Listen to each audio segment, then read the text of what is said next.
Welcome back, DIVEBOMB IndyCar podcast, to our 2025 prediction reaction. Now, we don't usually do a full episode for this, but we had a really in-depth pre-season predictions episode, so we thought we'd fully break it down to review the bad, more the bad, I think, and maybe some good, but we'll find out across the course of this episode. The predictions are always one of our most favourite segments, one of our most favourite episodes of the year, so it'd be amusing to look back at it now 2025 is all done and see what on earth we were on pre-season, what on earth we were thinking, and maybe if any of us are absolute geniuses. So I'm really looking forward to this. And as he was on the predictions episode pre-season, we of course had to get James back on to discuss his predictions because they were just as wild as myself and Archie. So welcome back, James. Certainly looking forward to this one. It's a pleasure to dust the document out and get it ready to see what I thought about when we made it. And there's some good, some bad, and plenty in between. I remember some of them, but I don't remember a lot of them, and I've tried not to look as well. So I'll be relearning what my takes were back in I guess February. Okay, so there's 5 rounds, and we all scored them slightly differently. So we're going to go round by round, reflect on each answer, and we'll score points as we go along. Each one has a different scoring metric, and then we'll have an overall predictions champion at the end of the episode to make this a bit more competitive, which is always fun. So the first round we had was our standard questions. Who would win the title? Who would win the Indy 500? Who would be Rookie of the Year? Those sorts of very baseline questions which you ask yourself going into every IndyCar season.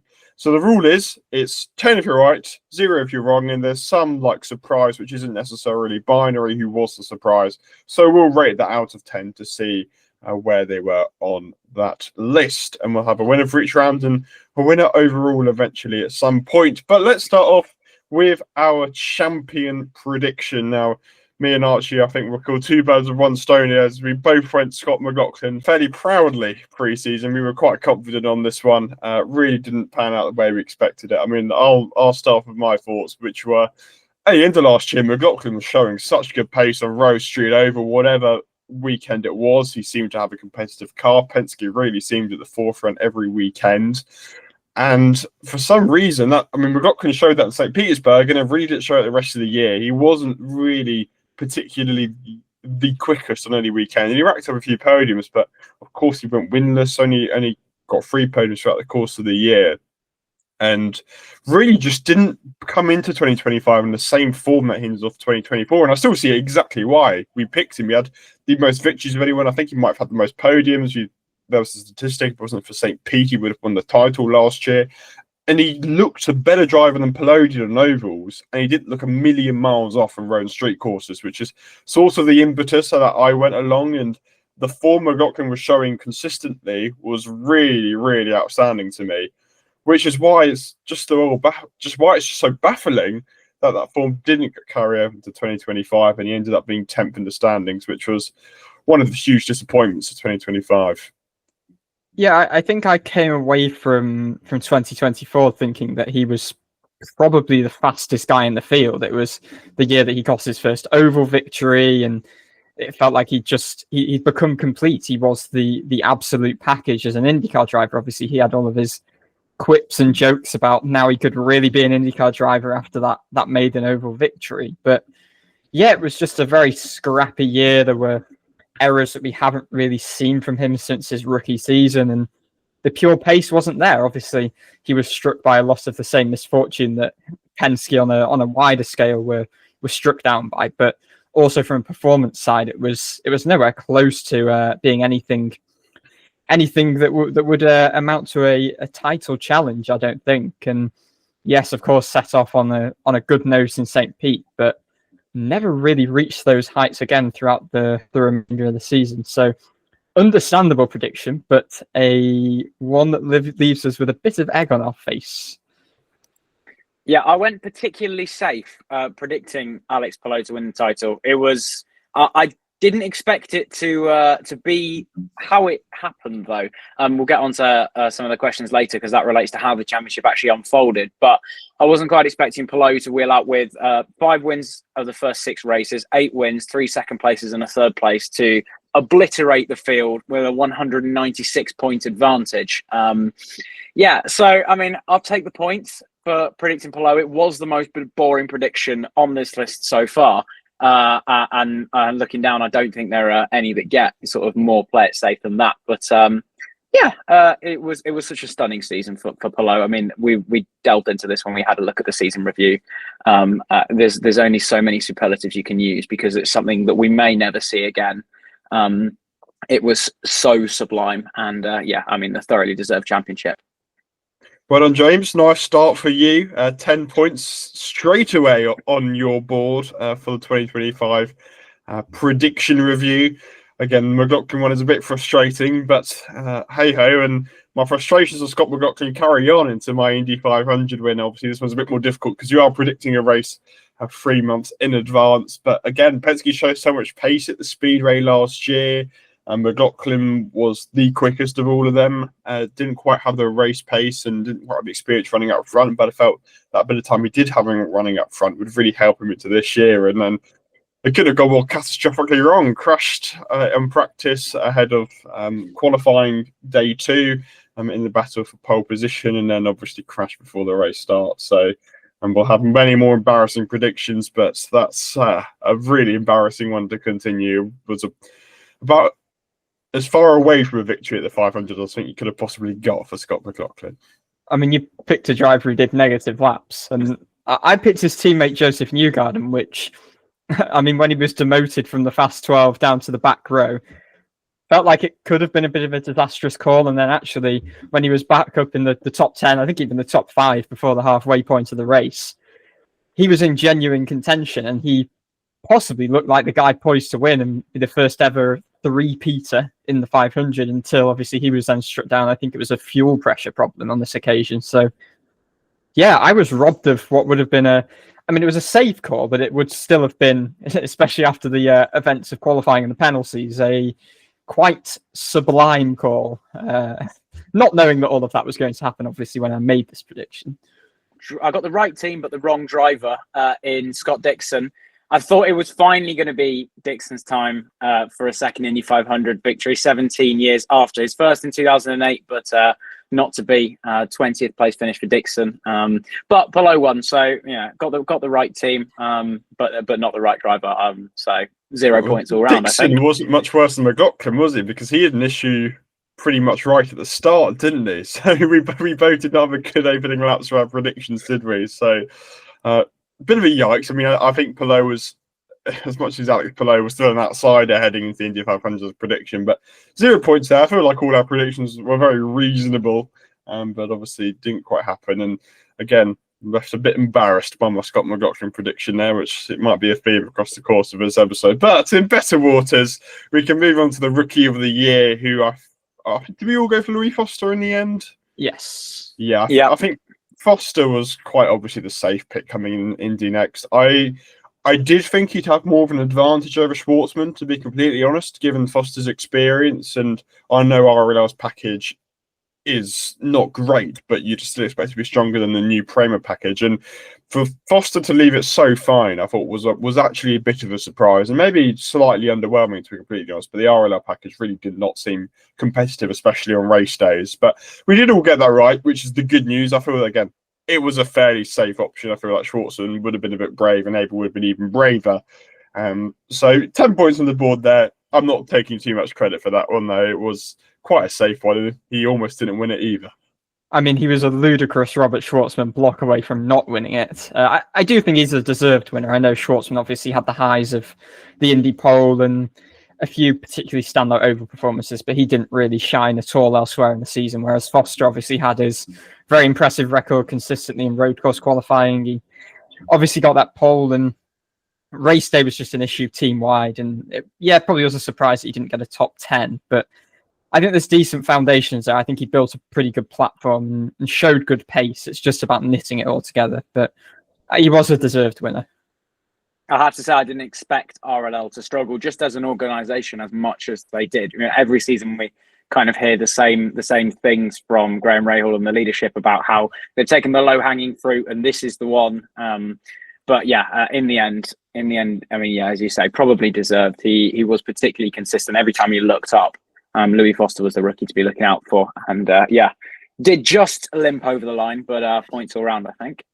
Okay, pretty strong round there. I mean, not too difficult. You had a 33.33% chance if you guessed even randomly, so not too difficult. But let's go on to the surprise of the year. Now, I went for Carl Kirkwood for this one, which I think was a pretty solid prediction. Maybe not quite the surprise, but this one, as we said, is a bit more subjective, so we'll rate it out of 10 how good your prediction was. And Kirkwood, I don't think any of us expected to get 3 victories. He finished 4th in points in, which I don't think many of us would have expected to be that high in standings. He was comfortably the top Andretti this year, which again, coming into the season, might have been a little bit of a surprise. So overall, I'm actually pretty happy with that one. Nice prediction there. I think Kirkwood was a bit of a surprise. So I'll leave you to deliberate how much out of 10 Kirkwood gets, but I feel like that's deserving of a decent score. I went for Nolan Siegel. Yikes. Yeah, sorry, that's a 0, I think. I mean, he was surprising in like mid-Ohio qualifying where he ended up 4th, and a couple of qualifyings, only a couple, where he was kind of on a par and beating his teammates. But yeah, I think you can cut him a bit of slack with it being his first full season, but I thought towards the back end of the season where he could kick on going to repeat tracks, much more of a stable environment in that team, he would show a bit more than he did, and actually the end of the season ended up being about as poor as it got for Siegel. So disappointing. I think I can get a couple of points for the couple of surprising qualifying performances, though. He made too many errors at too many critical times, and execution was not there, and pace wasn't there consistently enough either. You'll see mine is going to become an on-running theme with who I've chosen for certain categories. And my surprise of the season was going to be Christian Rasmussen. That's a name we'll hear a lot coming out of my mouth tonight, I'm pretty sure. But yeah, he was my surprise of the season. I mean, very reasonable performances across the board. And then highlighted, of course, by that stunning win in Milwaukee. But it just got better and better. I mean, he finished 3rd at Gateway as well, which I felt like was very much like his sliding doors moment, where he really announced himself, because we'd seen, especially in that rookie year, flashes of really good speed. And I mean, I always think to the Indy 500 and just watching practice and watching this man pull off moves that no one else really was daring to on like the first Thursday. He was pretty confident. And yeah, he was my surprise of the year, definitely in a positive sense. Given I was the clear loser, I'll lay out the stall initially for points. I think I deserve 1 point. Okay, you get a sympathy point. I think Kirkwood is a 6 or a 7. I think Rasmussen's probably an 8. I'm not giving Rasmussen a 10, just for the fact that he wasn't consistent across all types of tracks. I would agree. I'd say Rasmussen is an 8. And I was personally thinking 7 Kirkwood, but I'll leave you to decide. I'd thought 7 as well. 7 was my first instinct. I think 6 would be harsh. Excellent.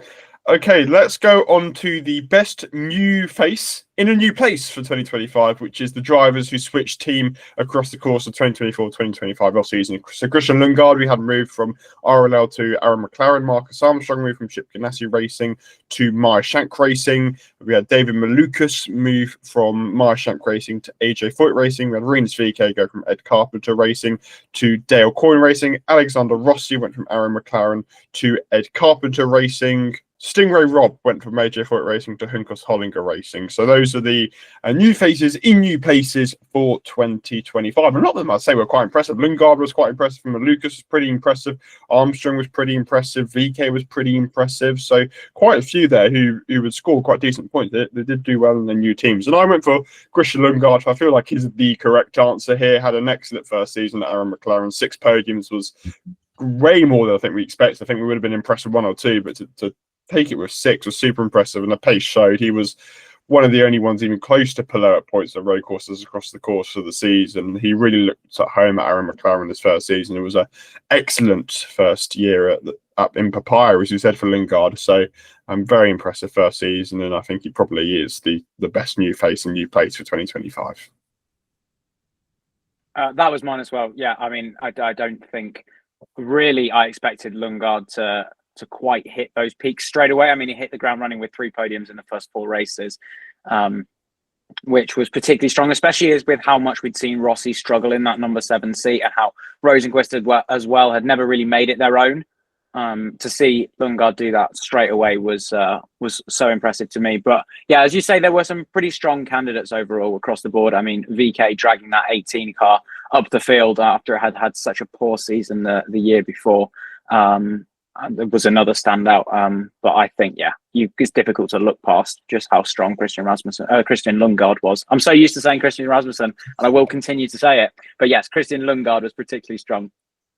I saw the struggles that Pato O'Ward's teammates had. Obviously, none of them finishing better than 8th in the championship, and thought it could be a tough first year for Lundgaard, which in hindsight was massively underestimating him, because he was probably the most impressive, or I picked him as my most impressive driver that's not named Pato O'Ward or Alex Palou. But my preseason prediction for this was David Malukas. I thought just with the Penske backing and that AJ Foyt Racing stable, he would really make some waves. And I think he did make some waves, particularly in qualifying. I mean, he had the 3rd best average qualifying position of full-timers, as Dan will like me to point out because of Takuma Sato's Indy 500 qualifying.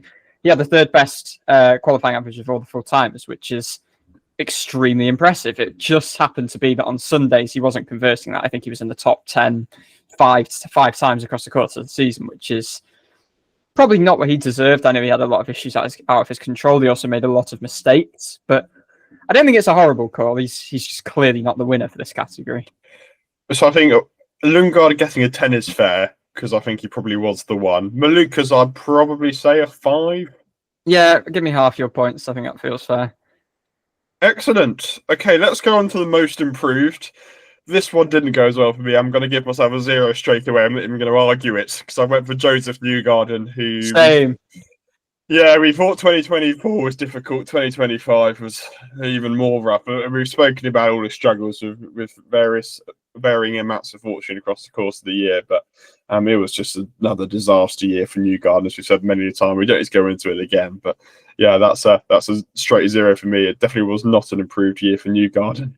Yeah, bad call. I mean, 8th was his worst in the championship for Penske, I think, and he went in significantly worse than that. And I mean, as we've said a lot, I feel like given the season that he had, salvaging 12th actually felt like something of a success in the end, which speaks volumes. So yeah, straight 0 for that one. I'm also giving myself 0 points. I went for Marcus Ericsson. A 1 top 5 finish, 2 top 10s across the course of the year. Again, if you thought 2024 was bad for Ericsson, who in 2021, 2022, and 2023 had finished 6th in the championship in those 3 consecutive seasons, taken 4 victories and won an Indy 500, and probably should have won another one, to then go from there to finishing 6th in St. Pete, 5th in Toronto, and then technically 2nd in the Indy 500 before he was then not disqualified, but also kind of disqualified. There was no improvement, none at all whatsoever. So I'm giving myself none for that as well. So the 2 drivers you predicted as our most improved between us were the 2 drivers we said were the biggest disappointments of the year. Yeah, I feel like Ericsson's almost worth points deductions, to be honest. I think Newgarden probably is as well, to be completely honest. That was a pretty awful round. So we'll move swiftly on to our bold prediction. Now this one, because it's a bit more, because it's very hard to get right, we're going to give him more points. 30. Let's give 30. Let's give 30 if anyone gets their bold prediction right. Archie, you start off with your bold prediction. Well, I got it half right, because I said both Foyt and Ed Carpenter Racing would win races. I mean, David Malukas probably should have won a race. He probably deserved to win a race, but he didn't. Ed Carpenter Racing won a race, which I think was probably a bit of a bold call. James is smiling. There's a lot of glee on his face, and we'll find out why in a second. Regular listeners will already know why. But yeah, that was an all right prediction. I think it was just a Malukas crash or 2 away from being correct. James. So my bold prediction when this was made, well before the season started, so in February, was that, and I'm going to read it out, Christian Rasmussen to win a race and outscore Alexander Rossi. Then in the episode, I went on to say, I think it's going to be on a short oval. That kind of went absolutely perfectly. I don't think there's any way of sugarcoating that. It's kind of bang on. And this is a document that I haven't touched since we made these predictions. And when I looked at it when we were doing Milwaukee, and I was thinking, oh, it could be on here. It could be on. And then, it all came true in the end. Rasmussen was 13th in the standings, Rossi 15th. Rasmussen won in Milwaukee. it was very fine and dandy. I will say that I made in my notes that it would be Alexander Rossi that won the race for Ed Carpenter Racing, which I guess was a logical call, really. So I can't really claim anything from this. Bravo, James. Excellent prediction. Chapeau. That is outstanding. Anyway, moving on. We'll move on to the next category. No, we won't, because Scott McLaughlin won every oval race. Yeah. I mean, McLaughlin let me down for the 500. I can't even argue this one. Yeah, I said he'd win every oval race because, I mean, I looked at the end of 2024 when he was winning overs left, right, and centre and different track types, and thought he would be quick everywhere. And oh my goodness me, that couldn't have gone more wrong. I mean, highway crashed in qualifying and finished last in one of the races. He ended up with 2 podiums on oval, 1-0 of them. So yeah, that's another absolutely honking prediction from me. I'm not proud of that. No, we don't operate on this and we won't do this. But if anything was worthy of points deductions, it would certainly be that. I don't think you deserve to score any points in the entire quiz, given how badly that went. Yeah, that I think that is going to go down the hall of shame predictions in this podcast, and we've spoken long about what's worse, that or Schwartzen being bumped. So it's definitely McLaughlin. No, it's not. No, it's not for my sanity. It's definitely considering not. McLaughlin didn't even see the start line for his first for the first oval of the season. It was over before it even began. Yeah, and then Iowa lasted on that. So didn't go well. Gateway had a mechanical failure. Yikes. Anyway, what's our overall scores from that round? I was on 27. I think I got 68. Okay. I'm on 16 points. Okay, right. End of round 1. James is on 68. I'm on 27 and Archie's on 16. So we've had one round and there's still a lot of catching up to do for myself and Archie. So we'll see how that fares out. But let's go on to the winners round. So what we did pre-season was predict every driver that we thought would win a race across the course of 2025. Now the rules were you get 10 points for every driver you pick correctly. However, for every driver you pick incorrectly, you lose 10 points. So you don't end up picking the entire field. So it was a bit of a strategical game here. Is how much risk do you take? How many drivers do you select at risk of losing points? Now, with hindsight, you didn't want to do too many because Pelot was winning the majority of the races. So we'll see how we got on in this category. It's one of my favourite categories that we do each year. So I'm really, really looking forward to this one. So I take it we all went Alex Pelot as one of our drivers to win a race. Yes. Excellent. And now the driver who won who also won 2025 was Pato O'Ward. So did we all say Pato O'Ward? Yes. Did indeed. Excellent. Joseph Newgarden just about won a race. So did we all say Joseph Newgarden? Yes. Yep. Excellent. Off to a good start here. Scott Dixon won a race. I said Dixon. Did you both of yourself say Dixon? Yes. Yeah, I had Dixon. Excellent. So we're going very well so far. I'm not sure how long that's going to last. Carl Kirkwood won a race. I did say Kirkwood. I did also. No Ooh. points. Ooh. First failure on the board for James. No Kirkwood prediction. And the only other driver to win a race across the course of the year was Christian Rasmussen, who I certainly did not say, but James will make up for his Kirkwood error here. Yeah, I did actually predict Christian Rasmussen would win a race. Fair play. And I also forgot to say Will Power won a race, but I seemingly did not predict Will Power, so... I did. I did not. Excellent. Okay, so I got 5 of the winners. James, you got 5 of the winners. And Archie, you got 6 of the winners. Yes, I did indeed. Excellent. So now it's where you start losing points. So I presume we all said Scott McLaughlin. Indeed. Did indeed at -10. -10 for that one. I said Colton Hurt. I imagine some of you would have done too. Yep. Yeah, add that to the list. And the last one I said was Christian Lundgaard as well, which he should have won. That's annoying. He should have won, but he didn't quite. Yeah, I had Lundgaard, 3 second places, but no win. I said Rossi and Malukas. Yikes. I got cornered by my prediction, unfortunately. My bold prediction. Yeah. I said Ericsson, so it's not all sunshine and it's not all sunshine and rainbows. Yeah, I feel like I didn't do too badly. To only get McLaughlin, Herter, and Lundgaard wrong, I feel I'm pretty happy with that. So my running total for that round, as I said, I got 5 drivers who won a race, and then 3 I guessed wrongly. So that's only 20 for me, which is a bit of a disappointing run out. Well, I got 60 and then I had to deduct 40. So I've got 20. At least I've over doubled my tally from the opening round. So that's something. I got 10. I got 5 right and 4 wrong. That Ericsson prediction has killed me, along with the same 3 that you had, Dan. Yeah, not the easiest round, but me and Archie do close the gap to James by 10 points. So running total for myself is 47. I'm at 78. And I am at 36. There we are. So the gap is closed slightly. That's always one of my most fun rounds. So those are the winners of 2020.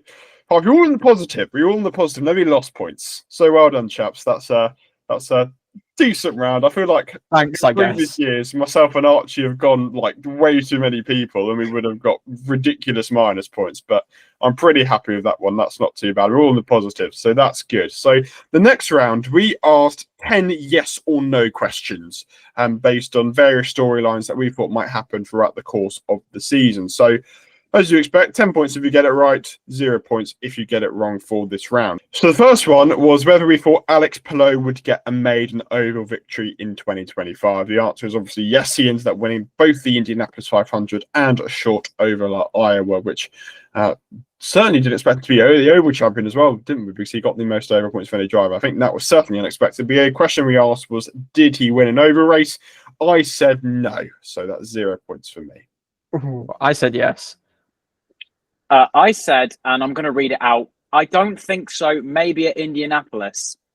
So I'm getting 0 points, right? So I'm getting 0. But in terms of where I thought he might win, I was right. It was like basically it was in order to be able to talk about it, being like, oh, this is where I think he might do okay, and this is where if it was to happen. But no, I'm getting no points because it was wrong. I said no.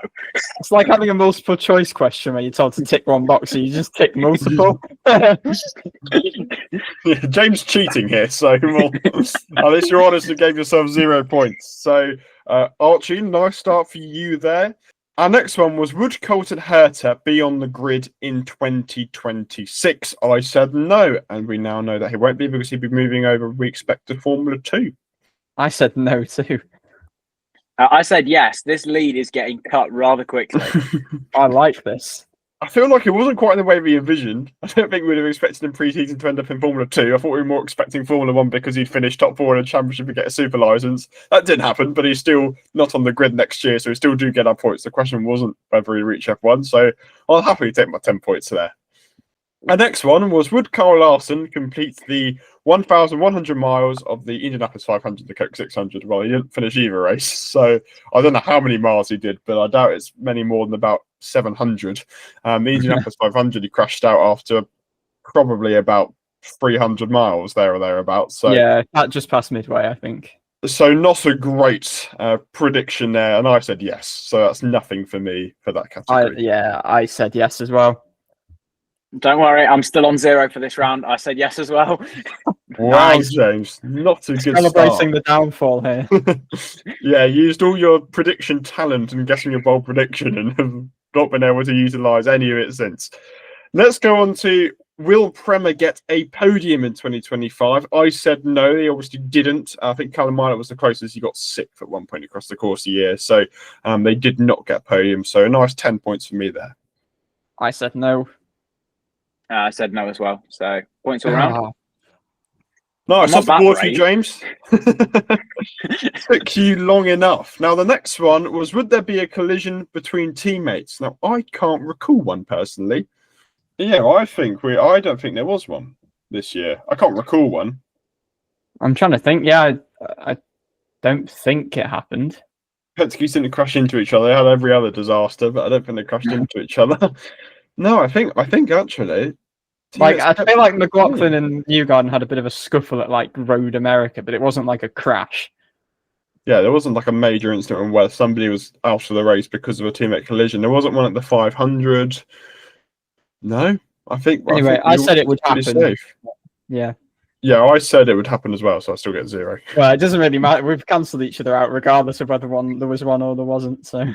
Yeah, I said there was, so that's no points as well. Oh, there we are. Well, as long as you get the same score. If there was one, listeners, which we've forgotten about, please let us know, and we will make that clear next week. But we can't think of one, so it doesn't matter either way, because we still get the same points. But if you do think of one, listeners, let us know. But we certainly can't. So next one was, would there be an international race in 2026? Obviously, a lot of talk about Mexico City pre-season after the Pato Who debacle in Milwaukee, and I thought that momentum would bring us a race in Mexico in 2026. The answer is no, and for anyone out there trying to be intelligent, Markham does not count because we just thought it'd be Toronto. So no points for me there. Yeah, I don't get any points either. I also said it would happen. I guess being a pessimist works. I said no, there won't be. So I didn't want it to happen, but 10 points is 10 points. I'd rather have a race in Mexico City, but small wins. Okay, would Will Power be at Penske for 2026? We now know the answer is no. He's going to Andretti Global, as David Malukas will replace him in a No 12 Penske for next year. So, James, what was your prediction for this one? I thought Will Power would get a new Team Penske contract. I was wrong. Well, he did. He just refused it. Well, yeah. He will not be racing at Team Penske in 2026, and so I was wrong. I said he would not still be at Penske, so 10 points in the bag. Nice. I said he would be at Penske, so that's 0 points for me. I'm on a bit of a cold streak here. Rolling it back. Let's go. Archie's having a very strong round here in comparison. Now I said Power wouldn't be at Penske, so he was offered a contract, but he decided to say no. So that's a shame there. Would both Hunkos Hollinger cars be in the leaders' circle? Now we know that Stingray Rob missed out. He was one of 3 cars to miss out, who were Jacob Abel, Devon D. Francesco, and Rob himself. Archie, what did you say for this one? I said that they would not both make it in, so I was correct. Nice. I was correct as well, and in my notes it says, I think Rob will miss out. So, yeah, on the money. And I was also correct. I said both cars wouldn't make it, so... Rob was on the cut line, wasn't he? So he was the closest to making it, but it was quite a massive points gap the way the leader circle ran out. So although he was one position up, he wasn't actually particularly close. Would the championship finale go to Nashville? I don't think any of us expected it to be done with 2 races to go, so it didn't go to Nashville. I said no, it wouldn't go to Nashville because I thought McLaughlin would be so dominant with all his oval victories that he would seal the title well before then. I mean, I was right, someone sealed the title well before Nashville, but it was Alex Palou. But I still claim my 10 points for saying it didn't go to Nashville. Rationale was all over the place. Yeah, I said it would go to Nashville, unfortunately, so no points for me. Archie, you're matching me as well. I thought it would go to Nashville too, but for Dan, it's like task failed successfully. Yeah, you're absolutely correct with that one. And the final question we had was, would Linus Lundqvist race at any point in 2025? Now, he was very close. He got the reserve call up at Aaron McLaren for Toronto, wearing Aaron McLaren merchandise. Obviously, we chatted with Lundqvist mid-season, so if you haven't caught that episode, listen to it, because he goes into that. We came quite in depth there, which was quite an interesting insight. But we mentioned this, I think it is the season review, that we actually had no replacement drivers this year. Every full-time driver did every race apart from Abel at the 500 because he didn't qualify, which is quite remarkable in itself. That is like very, very rare. So no injuries, no need to replace anybody for leader circle. That really is rare to have every driver complete the full season. I don't know if that's an implication of the charter or something, where teams don't want to mix and match. I don't know, but yeah, I thought that was very strange. But it meant that Chris didn't race at any point in 2025. I said he would, so at 0 points for me. I said he would as well. I thought it just become a trend that teams kind of panicked when they got towards the back end of the season and weren't in the leaders circle. But I don't know. I think the cars that weren't in there were just cut so far adrift, it felt like. So yeah, never was to be this year. Yeah, Stingray Rob was 32 points off Louis Foster in the end. So, I mean, it was nowhere close. I also said yes. I mean, before then, we'd seen that there was a need for one basically in every single season. And so logic would say that yes. But of course, such is the way that this is the first time it didn't happen. So, yeah, no points for me. Okay, so how many right answers did we all get? 10 points per correct answer. James, you are holding up a 4. Yeah, 4. So that moves me up to 118, I think, if it's 10 points each. I got 5, so I'm up to 86, I think. I think I was on 36 before this round. I also got 4 correct. So me and James, less than half. That's a pretty poor showing, I think, for this round. So I'm on 87. So 1 point ahead of you, Archie, going into the random round, which I think is one of my most favourite rounds. So not a great showing there, but it happens. Okay, let's go on to what we call the random round, which is we had 10 questions of just completely random topics, like, for example, where would Devin DiFrancesco finish in oval points? And you just had to guess based on this random prompt of what the answer to it would be. So because it's a bit more difficult to predict, the points will vary for each one. Some of them will be a case of whoever was the closest to the answer. Some will be whoever got the answer spot on. So the first one, for example, is whoever got the closest. And whoever did get the closest will get 10 points. So that was what would Kiffin Simpson's lap 3 be in qualifying for the Indianapolis 500. Now, the correct answer was 231.238 miles an hour. Now, James, what was your guess? We were within a mile an hour, 231.974, but I was slightly optimistic. So I wouldn't say it's not terrible. That's pretty good. That's really close to mine. I was 231.958. I was 229.764, so I was about a mile an hour off. I thought the implications of the hybrid weight would slow things down quite a lot, but they seemingly didn't. And Simpson crashed on Fast Friday, but recovered quite well. So he had a good draw as well again, I think. So which one of you was closer? 10 points for you there. Well done. Another good start. You really are clawing this back. Come on. We'll go on to the 14th in Portland qualifying. The correct answer was Devin DiFrancesco. Archie, what did you put? Marcus Armstrong. I put Nolan Siegel. I had Alexander Rossi. Should we see where they qualified for a little bit of fun? No points for it, but it'd be interesting either way. So Alexander Rossi, he qualified in 7th. Nolan Siegel qualified in 19th. And Marcus Armstrong qualified in 8th. So I was actually closest there, but I don't get any points for it. But yeah, the answer was Devin DiFrancesco. The first driver to pit at the Detroit Grand Prix. The correct answer here was Felix Rosenqvist, who pitted on lap 6. Now, I went for Robert Schwartzman, who first pitted on lap 33 because he started on the blacks. I thought Graham Rahal was destined to have an issue with his car in the first lap and have to come into the pits, but apparently not. He pitted first on lap 32. Brill. I thought Connor Daly would be involved in some first lap shenanigans and have to come in for a new nose, but not to be. Lap 33. So we were all miles off. That's the nature of this round. Right. Where would Devin DiFrancesco finish in oval points? The correct answer is actually 22nd. James, where did you put him? I had him 24th. So we were in the right ballpark, but he actually has overestimated my predictions, which is quite a shock. Yeah, I underestimated him. I went for 25th, but he actually was stronger on ovals than any other tracks I felt like this year.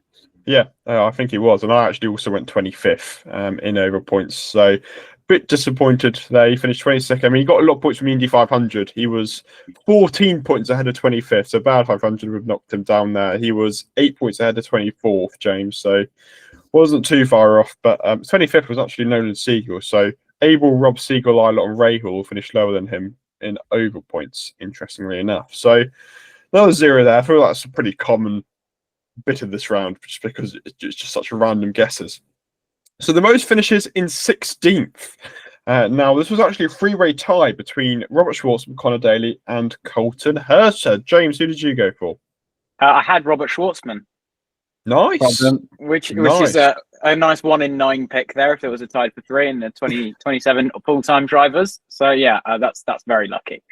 Excellent. Nice. 20 points for you, Archie. I went for Jacob Abel. I don't think he got any 16th place finishes. He didn't.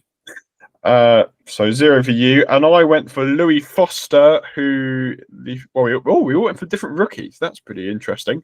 Louis Foster ended up with 1. He got 16th for Long Beach, but not enough to claim that award there. So well done, James. Your lead is maybe opened back up ever so slightly.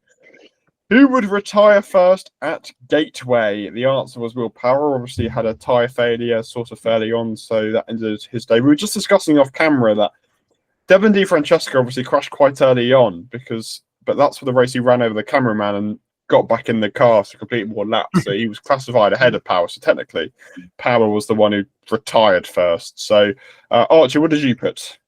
I went for Marcus Ericsson. I went for Ericsson's Andretti teammate Kyle Kirkwood. I mean, that really just is a stab in the dark. Yeah, considering he won the race, it's not great. I went for Breeders VK, so nothing doing there. Marcus Armstrong's average finishing position at Meyer Shank Racing, which is his first season there, I went for 15th. I went for 13th because he just always seems to finish 13th in everything before this season. I also had 15th, so yeah. Nowhere near. His actual finishing position was 10.375. So we were all quite a way off there. The fourth most laps led at the Thermal Club. Now, funnily enough, only 3 drivers led a lap there. Pato Ward led the majority. Alex Palou led some late race. I think Lundgaard led a couple of mounts during a pit stop sequence, I think. I might be wrong. Yes, it was Rossi, actually. It was Rossi. He led one. And judging by that, there was no fourth most laps led at Thermal. Only 3 drivers led a lap. So, does anybody say nobody? I said Scott Dixon. I said Kirkwood. I had Nolan Siegel. I thought there might be a bit of like a pit. I had a bit of maybe pit stop, so sort of all the leaders pitting type thing. It wasn't that exciting. It's what happened to Rossi, but we just didn't get enough leaders pitting. I mean, who knows? The race was off for 20 laps, so maybe Kirkwood magically on lap there without us realising. Okay, let's go on to how many waved restarts there were. Again, we don't have the statistics for this, but we actually can't think of a single occasion it happened. No, I keep thinking of one that Ferrucci led, but I think that was the 500 Barber last year. Oh, it was Barber last year, not the 500. Don't know why I thought the 500. Oh yeah, I don't think there was one in the 500. Usually there is one in the 500, but I literally can't think of any. So I think Ferrucci's was last year. I think it was the answer we had was 0. I went for 3. I went for 4. Yeah, I don't know what I was thinking. I said 6. Yeah, I think definitely no one gets points, even if I think Gateway last year. Maybe there were so many that it made me think there'd be quite a lot, but I was completely wrong. Christian Rasmussen's best finish position. I know somebody's going to be happy based on previous predictions. I said he finished 7th as his best. I mean, considering he got a 1st and a 3rd and a 6th and another 6th, I was quite wrong there. So 0 points for me. I said 5th. I said 1st. If I was going to make that first prediction, I then have to back it up with every single one. So the fact that this has come off is great, because if it hadn't, we would have been staring down the barrel a lot of zeros. Yeah, I mean, talking of 0, I didn't get any points that round. Pretty disastrous for me. I mean, yeah, it's a stab in the dark, and for everything I got 0. I got 96. Oh, I got 96. No, I didn't. I got 1 right, so I got 10 points, which means I'm now on 96. Which was a Simpson one, yeah. Is it not? It's 20. Oh, you used 10 for being closest.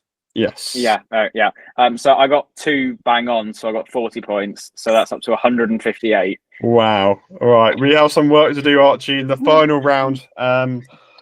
Yeah, well, fair play, James. You're going to have quite a catastrophe in the final round, I think, to lose this quote-unquote championship award title or whatever. The catastrophe's already happened, if it is to happen. Yeah. Doesn't know it yet. Yeah. Well, yeah, he predicted these 8 months ago now, so yes, it would have done. So the final round we did was the championship. So what we did was predicted all full-timers 27th to 1st in points. Now, the scoring for this one isn't 10 because that'd be way too unrealistic. So the rules are 5 points if you've got the driver spot on in a championship position. You get 3 points if they were 1 off in points, and you get 1 if you were in 3 of their championship position. So we'll go bottom to top and see how we fare. So 27th in points was Jacob Abel. Where did you put Jacob Abel in your points list? So I had Jacob Abel in 25th, which means that's 1 point. Nice. I put Jacob Abel 24th, so I get 1 point. Yeah, I also put Jacob Abel 24th. Maybe a bit too optimistic of Coyne's package early on the season and Abel's ability to step up. So 1 point there then for me. 1 point for all of us, actually. So not a bad start.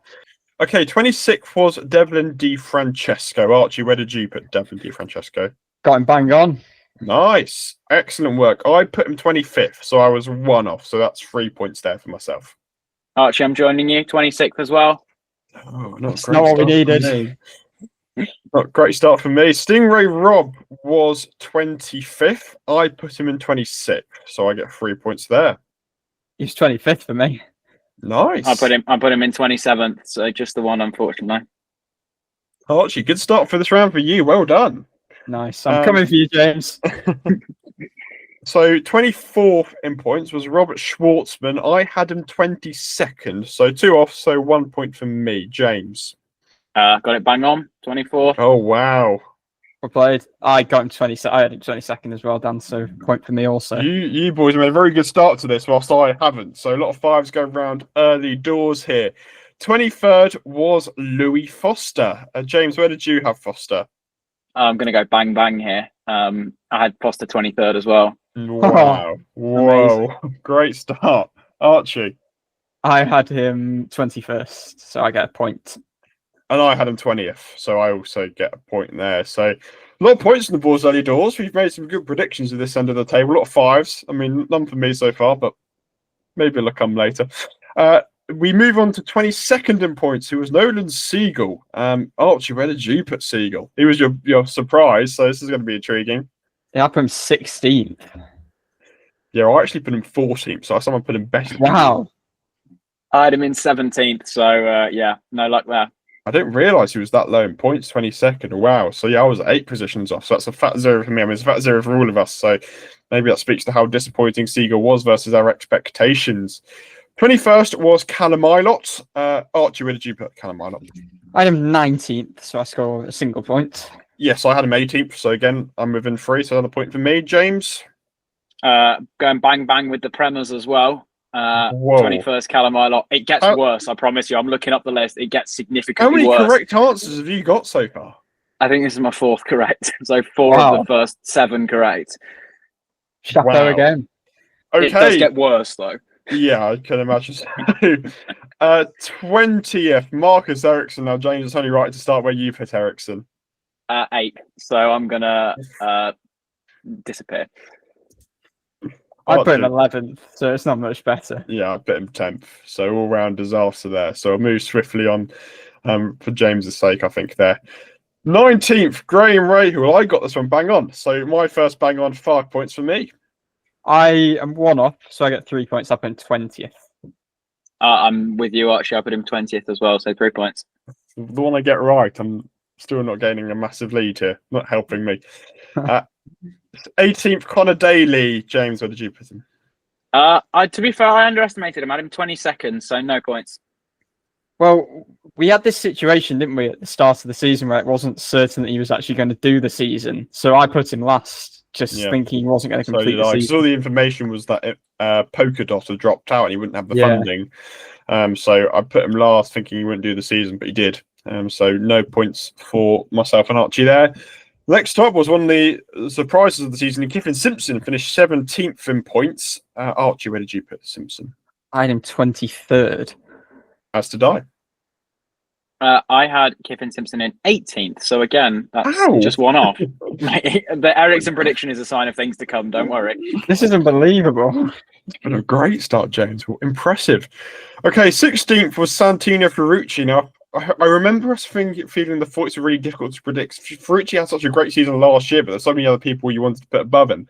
Now, I ended up putting Ferrucci 11th, so I was 5 positions off, which is actually where he would have finished without the Detroit penalty. So, I don't know. I don't get any points, but in my mind, I got 5.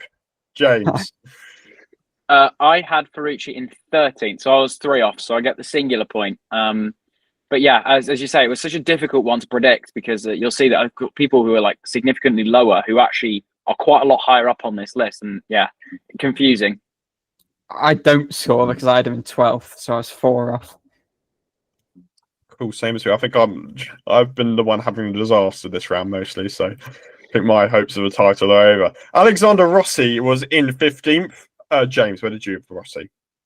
It's another bang on. I had Rossi in 15th. It's not going to get worse, is it? How is this getting worse? Archie. Yeah. I had him 13th, so I got 1 point. As did I. I had him in 13th. So 14th, we had Rinus VK, and mine down the dumps in 21st, so I was some way off there. I had him 18th, which I think even that was quite optimistic given where Coin were the season before. So, yeah, Fair Play to Arena succeeded all of our expectations, even mine. Yeah, so I was similar to you. Actually, I had him 19th. But yeah, not really close. Okay, 13th, unlucky number 13, Christian Rasmussen. James, it's only right we go for you for Rasmussen prediction. So we went bang bang with Prema, or are you about to go bang bang with Ed Carpenter Racing as well? Yeah. How is this getting worse? You've got about 8 bang on. Sorry. I'm wrong. I can't read. I had Rasmussen 14th. Okay. So I get 3 points. It was just above Rossi. I was pretty close. That's still a good call. I had him 17th, so. As did I. So no bueno. Disappointing.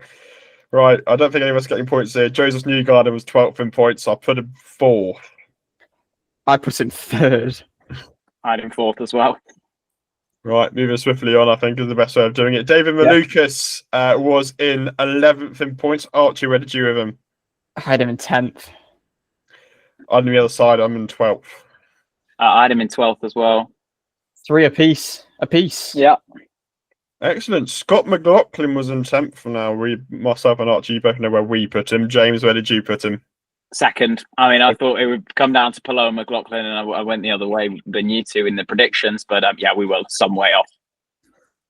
Okay, we then move on to Will Power in 9th. I had him 8th, so that's 3 points for me. I had him 7th, so I guess a solitary point. Yeah, I'm with you. Actually, I had him 7th as well. Okay, Marcus Armstrong was in 8th. I certainly didn't expect him to be that high. I had him somehow in 16th. Yikes. I had him in 15th. Yeah, 16th as well, Dan. When I was saying it's going to get worse, this was the one that was coming out. It was the Armstrong, the Newgarden, the McLaughlin. I felt the Shanks were very hard to predict, really. Yeah. They had an okay season, but Rosenqvist's form really tailed off, and I feel like Armstrong was still a bit improving.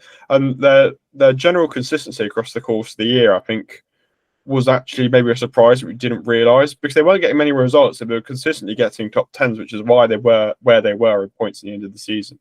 I remember having a bit of an existential crisis in trying to predict them, to be honest, because I was like, I wanted at least Rosenqvist in the top 10, and I guess we'll get on to him, but I was looking at the drivers ahead, and it's just Penske's, Ganassi's, and Andretti's, and then I thought Foyt would have the edge on Meyer Shank as well. So that's how they kind of end up in the mid-teens somehow.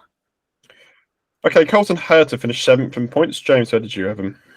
I had him in 3rd, collecting a super license. Not to be.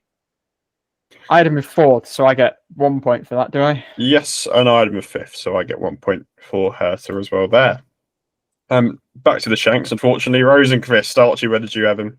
14th. James? I had him 11th. That's not too shocking. I had him 15th. So, not a good run for me there. Right, Christian Lundgaard. I had him in 9th, so I just missed out there. I had him in 9th as well. 9s all round. Yeah. 0s all round. Kyle Kirkwood. Archie, where did you have him? I had Kirkwood in 6th. Yes, did I? I had Kirkwood in 10th. Again, that's a really poor shout. My deepest apologies to Kyle Kirkwood for that. Yeah, so that's where it gets worse, but they only get 3. Yeah. 1 point for myself and Archie. We move on to Scott Dixon in 3rd. I had him 7th. Same ballpark, I had him 8th, so I don't score a point. I had Dixon in 5th, so I get the solitary point too. Dixon in 8th. Wow, we underestimated Dixon. I'm not won't make that mistake again. Okay, 2nd place, O'Ward. I had him 3rd, which I thought at the time was optimistic. So 3 points. I had him 5th, which I do get a point for. I had him 6th, so no points. And then Alex Palou obviously won the title. Myself and Archie both put him 2nd. As we know, James, you put him 1st. So we'll add up our scores and get back to you for this round, and then we'll get back to you with the overall result. Okay, I think you know the winner is. So, James, what's your score? For this round, I got 47. Wow. Okay, Archie, what did you get? I got 28. I only got 2 bang on. How many did you get bang on in the end, James? I'm going to have to recount because I was only tallying. Whilst James does that, I got 30 with 1 bang on, so I somehow beat Archie, which I'm pretty impressed with. That's something. Consistency. A lot of threes. Not a lot of fives, but think I got 6 bang on. so James got my points total and just the drivers he got spot on. Pretty impressive. And the next thing we'll do is move on to the overall scores. Now, I think we know that James has probably won this already, but we'll verify that anyway. My overall score across all the rounds, I believe, was 117. So I believe, if I'm correct, mine is 124. James, I finished on 205. whoa. That's like beyond below. 5%, yeah. That was obliteration. Fair play, James. Some outstanding shouts. I mean, Rasmussen one is certainly the best of the year. You And deserve your- it just for the Rasmussen one. Yeah, and your standings are pretty spot on. I deserve last for my McLaughlin one, I think. So, I deserve that. That's all I can say. I deserve finishing last. I'm not too gutted. I think I literally got 60 points for Christian Rasmussen. 60 My points. word. So You still would have won that without really, him, in fairness. Yeah, you didn't even need him but to win. That definitely helped. Right, I think we'll leave it there. That was great fun. I'd say same again next year. Let's roll it back, see if we do any better. It's really interesting to reflect, like how poorly we rated the Shanks, for example, how poorly we rated Dixon, how optimistic we were about Siegel and Penske's and all sorts. So really interesting to reflect. Really good fun. So we will have to do that next year. And I think that really kind of rounds out the podcast reflections of 2025. We might have a quiz at some point in the future. But that sort of really rounds out us reflecting on 2025. So stay tuned. We're going to have hopefully plenty of interviews and the sort coming up in the next coming weeks. We should have some bonus episodes as well coming up at some point in the future. So stay tuned. We're going to have some really nice months in October and November. And as always, episodes will continue weekly until St. Petersburg when this one is on time. So we will try and make that a habit once again. But for this one, very much thoroughly enjoyed it. Thank you, James, for joining us again. It's been an absolute pleasure. I can't believe I've dug out this document, blowed the dust off it, and it's actually come out quite well. Yeah, congratulations. Very well deserved. You are our podcast predictors champion for 2025. Might need to get more involved next year. We'll see how it pans out. But thank you very much for watching. Thank you very much for listening, and we'll see you next